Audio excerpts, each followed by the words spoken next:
Hello மக்களே, welcome to guys கதை கேளுங்க. இன்றைக்கி நம்ம பார்க்க போகிறது சுத்தமான தேங்காய் எண்ணெயில் வீட்டிலே எப்படி ஹேர் ஆயில் பண்ணலாம் அப்படிங்கிறது. ஸோ இதுக்கு நான் காஞ்சி போன வீட்டிலே பூத்த செம்பருத்தி, அதே மாதிரி கத்தாழை வீட்டில் இருந்து, சின்ன சாம்பார் வெங்காயம், நெல்லிக்காய், வெந்தயம், கறிவேப்பிலை இதெல்லாமே நம்ம வீட்டிலேருந்தே எடுத்துகிட்டு நீங்கள் நல்லா எண்ணெயை கொதிக்க வச்சு போட்டிங்கன்னா இதோட எசன்ஸ் எல்லாம் இறங்கும்போது ரொம்ப நல்லாயிருக்கும். ரொம்ப நல்ல ஹேர் க்ரோத் வரும். ஹேர் ஃபால்ஸ் இருந்தால் குறையும். இல்லை வெந்தயம், கறிவேப்பிலை, கத்தாழெல்லாம் இருக்கும்போது அது குளிர்ச்சியும் கூட. ஸோ இந்த பொடுகு தொல்லையும் உங்களுக்கு கண்ட்ரோல் ஆகும். இது நான் இதுக்கு முன்னாடி ஒரு வருஷத்துக்கு முன்னாடி ட்ரை பண்ணியிருக்கேன். எனக்கு நல்லா இம்ப்ரூவ்மெண்ட் தெரிஞ்சுது. ஹேர் நல்ல க்ரோத் ஆச்சு. ஸோ மறுபடியும் இதை ட்ரை பண்ணலான்னு யோசிச்சு இன்றைக்கி தான் எனக்கு அந்த சண்டே டைம் கிடச்சிது.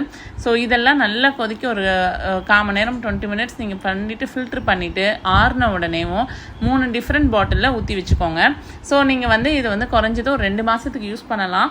ரொம்ப நல்லாயிருக்கும். ட்ரை பண்ணுங்கள். இந்த வீடியோ பிடிச்சிருந்தா மறக்காமல் லைக் பண்ணுங்கள்.